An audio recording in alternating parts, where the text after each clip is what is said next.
Did you know if you're constantly thinking about money and feel like you're never going to have enough, neuroscience says that will not change for you? Even if you make more money, even if you make a lot more money. And what's wild is scripture's been saying this exact same thing for thousands of years. Stay with me to the end, okay? I'm going to give you a practice that you can begin shifting this mindset. But first, let's go ahead and uncover what really drives this. Your brain has a well established negative bias. It's conditioned to look for what's lacking rather than what you already possess. Your selective attention, what your brain decides to notice, has been shaped by your reoccurring thoughts about money. So let's go even deeper into what most people kind of overlook here.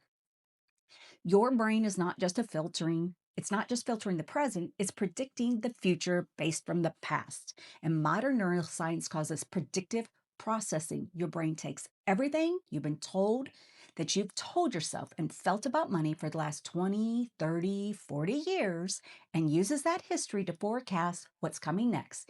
It does this constantly, automatically, and below your awareness.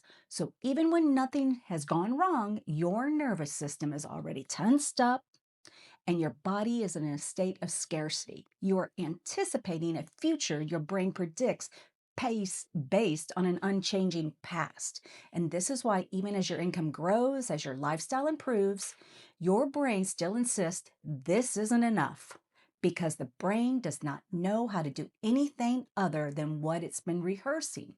Scripture has voiced this wisdom all along. Proverbs 23:7. As a man thinketh in his heart, so is he. Thousands of years before brain science, scripture named what this is. What you repeat in your heart becomes your reality and shapes what you perceive. Lack isn't a condition, it's a story your mind repeats. And here's the trap. More money won't solve a scarcity mindset. It only offers your mind a bigger number to find fault with. And I understand because I've actually experienced this firsthand. There was a season in my life where I subconsciously dismantled 3 companies I had built from scratch. Each one began smoothly. Decisions were clear, right people arrived, resources flowed, and then gradually, without a single defining moment, I would start to unravel. Financial leaks would appear. I'd stop following my own guidance. Gradually, I would dismantle everything I created. And the cause wasn't a lack of character. It was identity. I didn't have the capacity for what I was given each day. My thoughts and words rehearsed scarcity, reinforcing the belief that I couldn't have, maintain, or grow what was already there. So I had to lose what I built 3 times to finally see what was running underneath. And when the perception shifted, when I let God show me what He had already poured in, what came after was more wealth, more abundance than I'd ever experienced before. And not because the money showed up first, because my eyes could finally see what had been there the whole time. And this is not a prosperity gospel. This is neuroscience meeting scripture at the exact place where most people get stuck. From here, it's important to approach this as a whole self work. Faith, neuroscience, identity united as one. Faith says God is already provided. The provision exists. Seek first the kingdom and all these things will be added. Matthew 6:33. Neuroscience says what you focus on determines what you receive. If you filter a set to lack, then lack is what you'll see. And identity says whoever you believe yourself to be at the deepest level is what your life will organize around. If you believe you're a person who doesn't have enough, your faith bounces off the ceiling, your nervous system stays in scarcity, and your identity quietly shuts off the very provision you're praying for. And this is not a money problem. This is not a faith problem.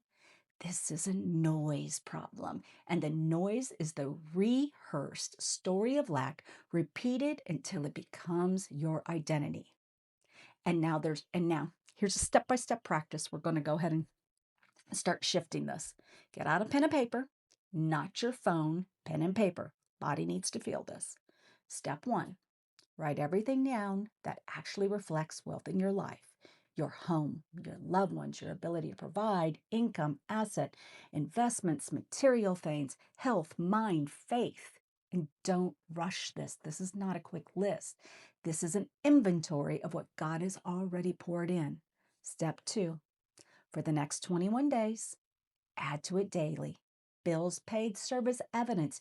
You had exactly what you needed today. Money saved, money earned, something nice you bought for yourself, generosity that moved through you. It all goes on the list. You are not just journaling here. You are bringing awareness to what has been running underneath the surface.